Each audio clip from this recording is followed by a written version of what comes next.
भगवान श्री कृष्ण ने जब मोहिनी रूप धारण किया तो उनके सौंदर्य पर 33 करोड़ देवता मोहित हो गए।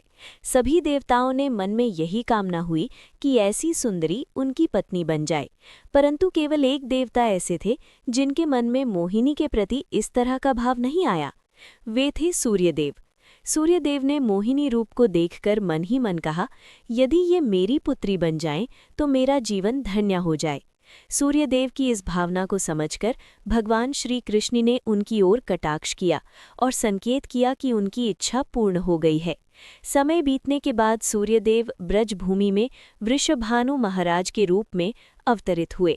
वृषभानु जी ने तपस्या की और ब्रह्मा जी से प्रार्थना की कि उन्हें ठाकुर जी की पुत्री के रूप में प्राप्त हों। ब्रह्मा जी ने उनकी प्रार्थना को श्री हरि तक पहुंचाया।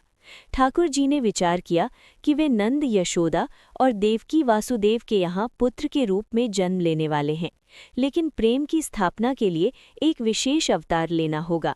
ठाकुर जी ने अपने रूप को दर्पण में देखा और उस दर्पण में उन्हें ऐसा रूप दिखाई दिया जो स्वयं ठाकुर जी को भी मोहित कर गया। ये रूप ठाकुर जी का ही स्त्री रूप था। उन्होंने इस रूप को स्थिर किया और लक्ष्मी जी के वस्त्रों और आभूषणों और श्रृंगार सामग्री का उपयोग करके इस दिव्य स्वरूप को सजाया। जब ये स्वरूप पूर्ण हुआ तो ऐसा प्रतीत हुआ मानो सूर्य और चंद्र का एक साथ मेल हो गया हो।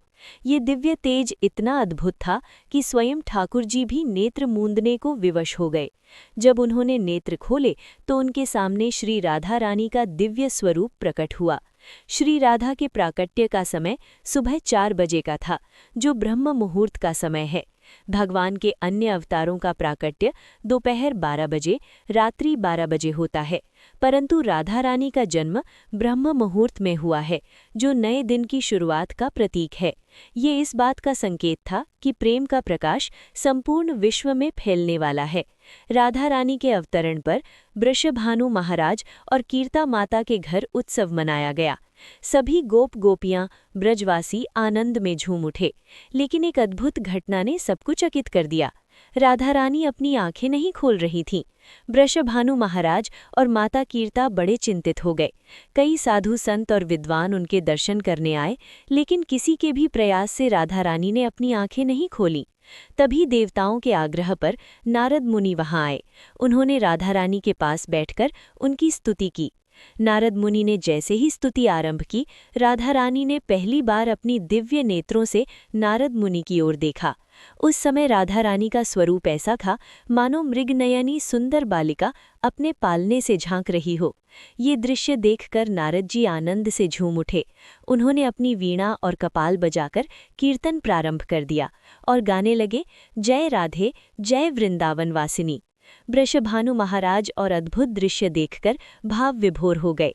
उन्होंने राधा रानी को प्रणाम किया और स्वयं को धन्यवाद।